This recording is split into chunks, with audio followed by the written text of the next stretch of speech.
से कहता है कि स्वामी जी,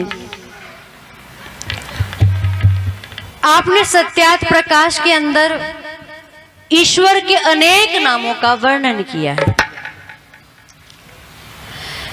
स्वामी दयानंद जी महाराज ने सत्यार्थ प्रकाश में ईश्वर के बहुत सारे नामों का वर्णन किया है।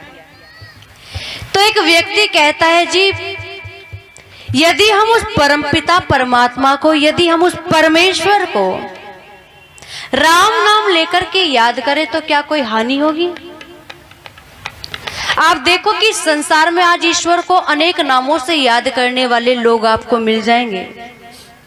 कोई तो उसे राम नाम कहकर के याद करता है, कोई महेश्वर कहकर के उसे याद करता है, भक्ति करता है, कोई शिव कहकर के उसकी वंदना और स्तुति करता है, कोई और नाम लेकर के उसकी स्तुति और वंदना करता है। लेकिन सुनो, इन सब नामों में सबसे अच्छा श्रेष्ठ नाम जो बताया है, वह बोल दो कौन सा बताया है? ओम नाम बताया।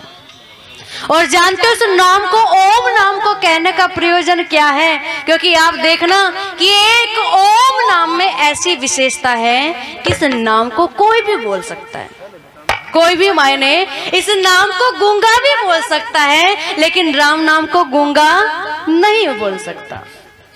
देखो, प्रभु तो सबका एक है, लेकिन हम क्या देखते हैं कि चारों ओर से एक आज आवाज आती है। और क्या आवाज आती है? कि मैं भगवान हूं, मैं भगवान हूं, मैं ही भगवान हूं।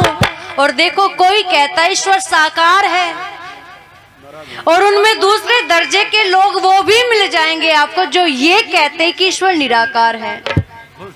और वहां तीसरे दर्जे के भी लोग हैं जो ये कहते हैं कि ईश्वर है ही नहीं। और विचार करके देखिएगा, जब ईश्वर है ही नहीं तो पूजा किसकी करेंगे? तो इन सारी की सारी उलझनों को सुलझा करके महर्षि देव दयानंद ने हमें समझाया कि हम उस ईश्वर की उपासना करें, उसकी वंदना करें, जिसका निज और मुख्य नाम बोल दो ओम।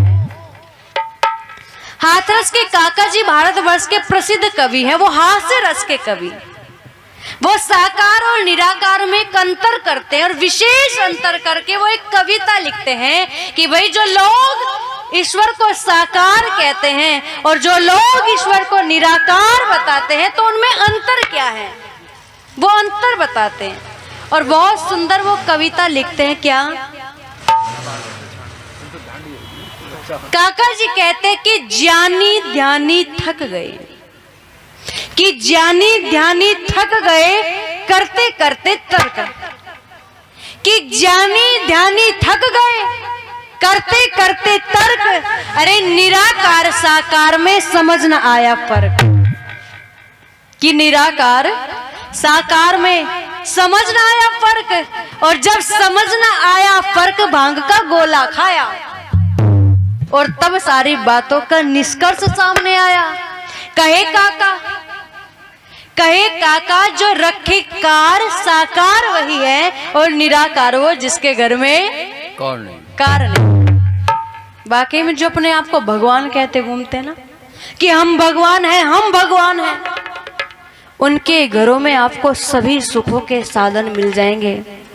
लेकिन देखिएगा कि जो हमारा पालक है, जो हमारा रक्षक है, उस सर्वशक्तिमान परमेश्वर को इन चीजों की कोई भी आवश्यकता नहीं है, क्योंकि वो हमारा पालन करने वाला है, ना कि हम उसका पालन करने वाले हैं।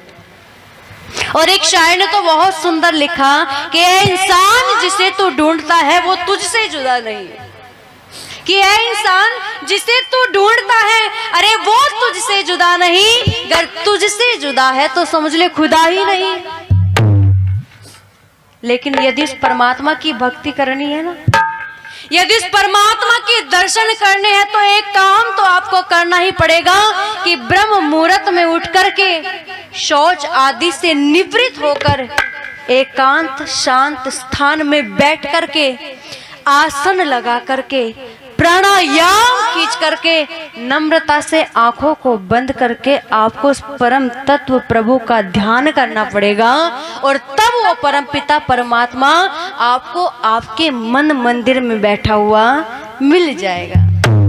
और कवि लिखता है कि दुआ मंजूर होती है अगर वो दिल से होती है, कि दुआ मंजूर होती है अगर वो दिल से होती है। अगर मुश्किल तो ये है कि वो बड़ी मुश्किल से होती है।